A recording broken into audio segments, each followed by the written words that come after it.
स्वागत है आपका हमारे इस YouTube चैनल पर। उम्मीद करता हूं कि आप बहुत ज़्यादा खैरियत से होंगे और मैं इस वक्त बेलागंज विधानसभा क्षेत्र की खबर लेकर के आ गया हूं।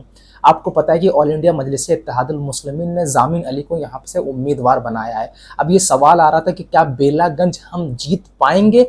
ऑल इंडिया मजलिस-ए-इत्तेहादुल मुस्लिमीन जिस तरीके से मेहनत कर रही है, जिस तरीके से 2019 में 5 विधायक जीत करके आए थे ऑल इंडिया मजलिस-ए-इत्तेहादुल मुस्लिमीन के, अब उपचुनाव पर भी दावेदारी करने लगी है एमआईएम। तो क्या एमआईएम वहां पर जीत पाएगी?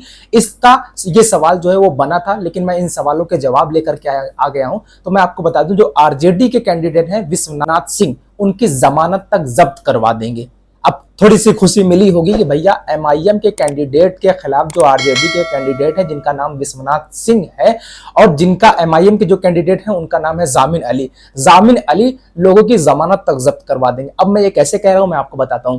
जो बेलागंज सीट है ये मुस्लिम बहुल सीट है और याद रखिएगा एमआईएम का वहां वर्चस्व लगातार बढ़ रहा था। लगातार जो है एमआईएम उनके मुद्दों पर, सीमांचल की बदहाली पर, बिहार की बदहाली पर अख्तरुल ईमान साहब जो है वो मुद्दा उठा रहे थे, उनके लिए लड़ रहे थे आज। और अख्तरुल ईमान साहब का एक जुमला भी था शायद, जब वो 2019 में 5 विधायक जीत करके आए थे, फिर आरजेडी ने उन विधायकों को जोड़ करके अपनी पार्टी में शामिल कर लिया था और फिर कहा था कि तुमने 4 तोड़े हैं, हम 24 लेकर के आएंगे।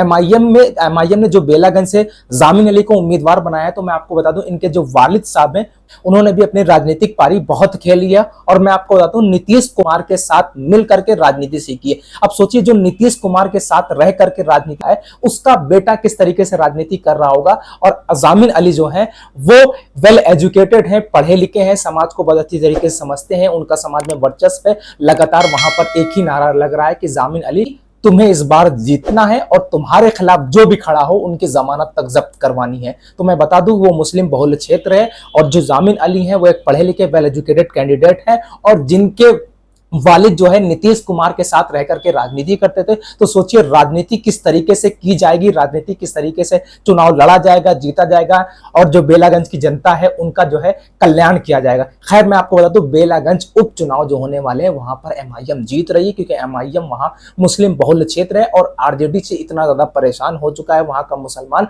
वहां का बदहाल मुसलमान, बेबस मुसलमान, लाचार मुसलमान जो है अब एक नया ऑप्शन तलाश रहा है और वो ऑप्शन का नाम है ऑल इंडिया मजलिस-ए-इत्तेहादुल मुस्लिमीन और उस लीडर का नाम है असदुद्दीन ओवैसी साहब की नुमाइंदगी में, जनाब अख्तरुल ईमान साहब की नुमाइंदगी में बेलागंज का चुनाव जीता जाएगा, लड़ा जाएगा बहुत मजबूती के साथ। और हम जीत रहे हैं इसलिए बार बार हम यही कह रहे हैं कि जीता जाएगा, जीता जरूर जाएगा, क्योंकि वहां पर एक ऑप्शन ढूंढा जा रहा है और वो ऑप्शन है जामिन अली जो कि एमआईएम के कैंडिडेट है। खैर मेरे इस यूट्यूब चैनल को सब्सक्राइब कीजिएगा, एमआईएम की तमाम खबरें मैं आप तक लाता रहूंगा।